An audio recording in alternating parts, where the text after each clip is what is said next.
Hello दोस्तों, आज की इस क्लास में आप सभी का स्वागत है। मैं ब्रजेश पटेल।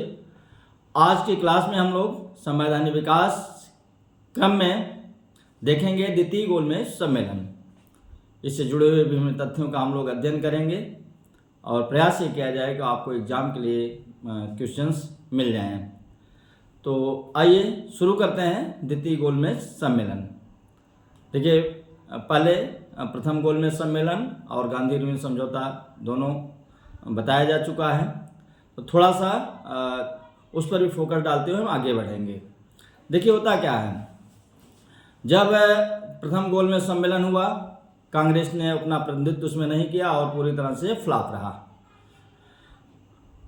लेकिन इरविन और रैमजे मैकडोनाल्ड बार बार चाह रहे थे कि कांग्रेस अपना प्रतिनिधित्व करे, क्योंकि उनके बहुत ही इम्पॉर्टेंट एजेंडे में था कि भारत के लोगों को साथ लेकर के बैठा जाए और लंबे समय तक जो भारत है उनका उपनिवेश बना रहे। तो ये उनका जो पॉइंट था, इसी को लेकर के वो गोलमेज सम्मेलन संपन्न करा रहे थे, सबकी भागीदारी चाह रहे थे। अब होता क्या है कि पहला गोलमेज सम्मेलन असफल हो गया, लेकिन अभी उन्होंने आस नहीं छोड़ी कि कांग्रेस अगले सम्मेलन में भाग नहीं लेगी। जैसे ही सम्मेलन समाप्त होता है, तेज बहादुर सप्रू और जयकर महोदय के माध्यम से कांग्रेस कार्य कमेटी से संपर्क साधा जाता है और बात बन जाती है।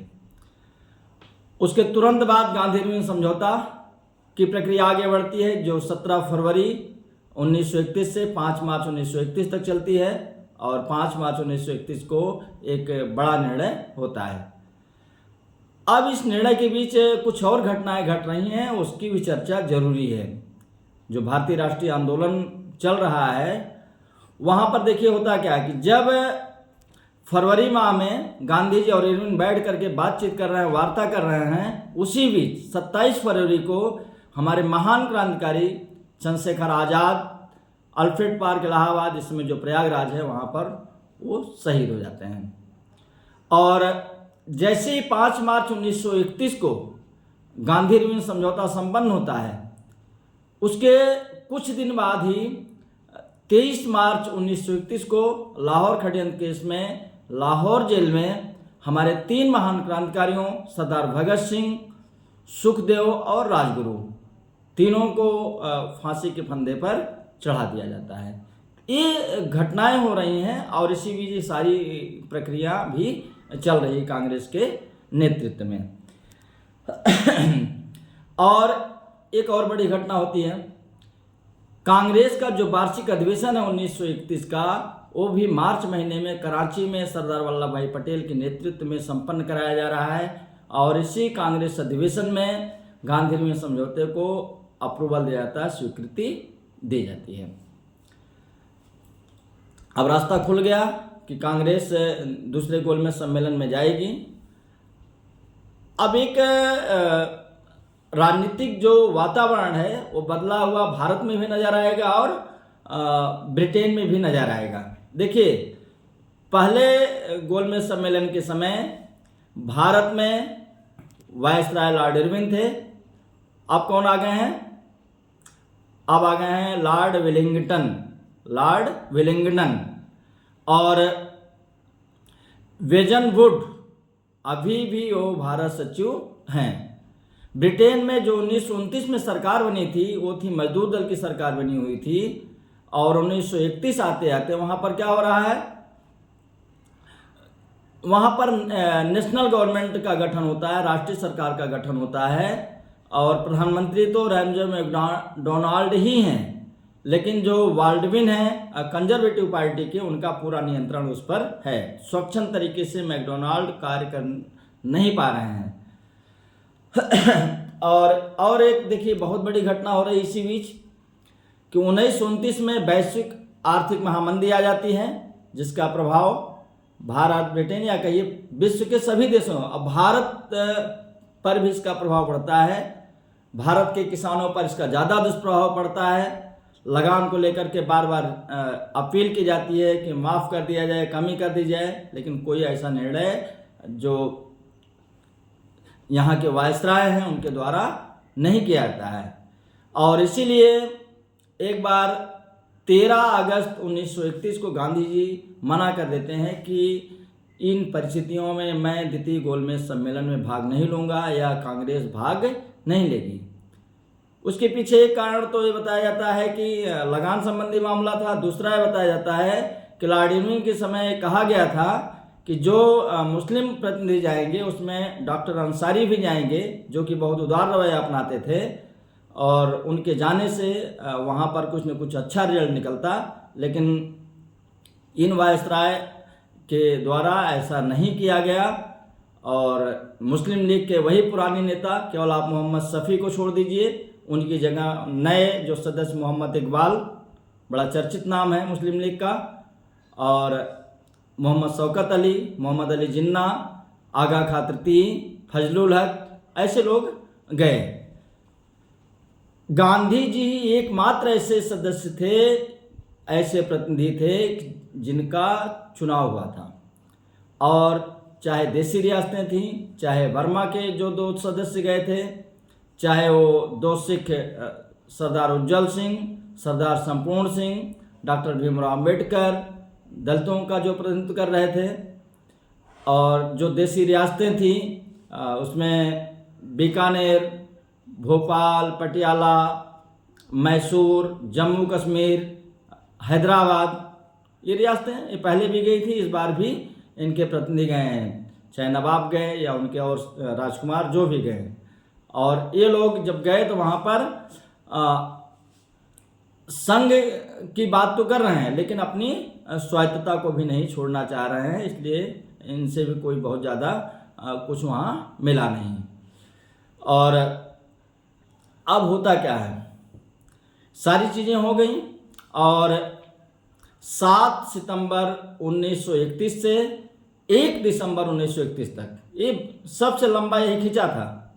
पिछला वाला जो गोलमेज सम्मेलन चला था वो लगभग 67-68 दिन चला था, और ये जा रहा है लगभग 80 से ज़्यादा दिन जा रहा है, लगभग 3 महीने, मान लीजिए 3 महीने तक ये सम्मेलन चल रहा है।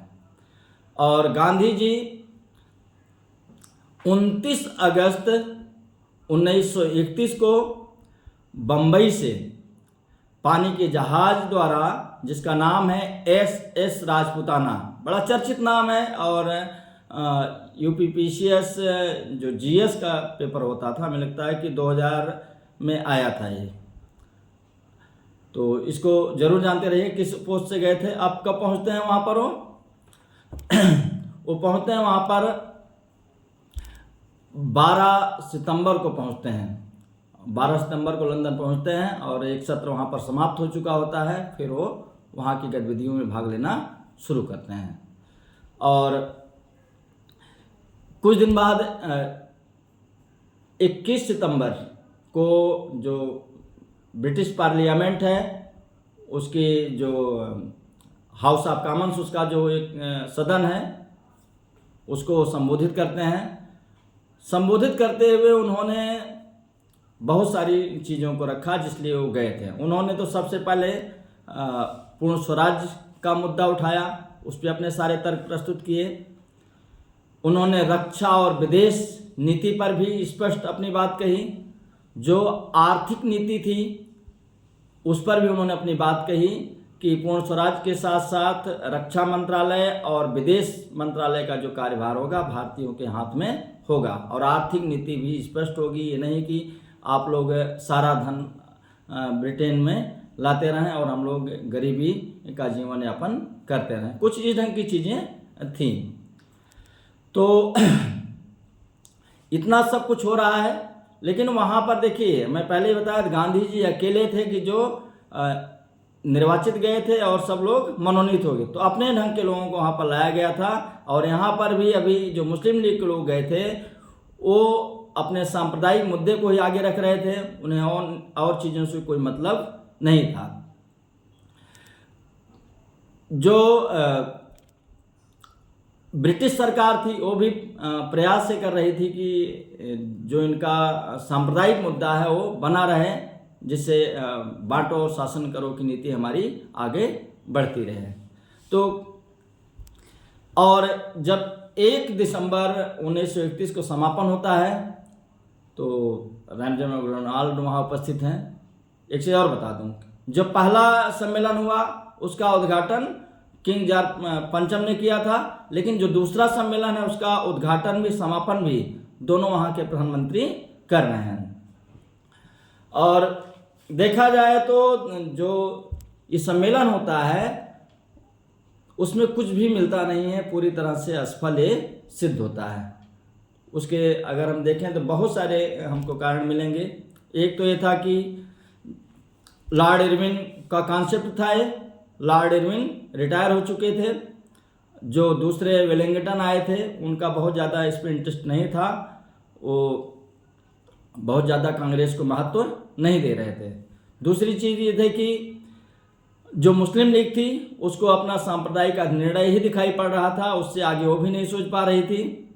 और बहुत सारे ऐसे नेता थे कि जिन्हें केवल सत्ता चाहिए थी, अवसर की तलाश में, ना उन्हें पूर्ण स्वराज से कोई मतलब था, ना भारतीय लोकतंत्र से कोई मतलब उनको था। और एक चीज़ और थी कि जो मैकडोनाल्ड 1929 में आए थे, उनकी जो उस समय की सोच थी, 1931 में जब सरकार की वहाँ पर स्थिति बदली, राष्ट्रीय सरकार का गठन हुआ, तो बाल्डविन और नेताओं के इतने दबाव में थे कि वो स्वतंत्र निर्णय लेने की स्थिति में नहीं थे, तो इसलिए कोई भी वहाँ पर निर्णय नहीं हो पाया। लेकिन हाँ, समापन समारोह के समय उन्होंने कहा कि जो सांप्रदायिक स्थिति है उस पर कोई निर्णय नहीं हो पा रहा है, इसलिए जल्दी क्या होगा, ब्रिटिश सरकार एक स्वतंत्र निर्णय लेगी। स्वतंत्र निर्णय में वही था कि उसके तुरंत बाद 16 अगस्त 1932 को क्या आएगा, सांप्रदायिक निर्णय या कम्युनल अवार्ड कहिए उसको, या मैकडोनाल्ड अवार्ड कहिए, उसी की उन्होंने घोषणा की थी। और जैसे ये ख़त्म होता है उसके तुरंत बाद उसकी स्थिति आ जाती है। तो ये चीज़ें थी और इसमें बहुत कुछ नहीं मिला, और फिर तीसरे गोलमेज सम्मेलन की भूमिका बननी शुरू हो गई। थैंक यू, बस आज इतना है।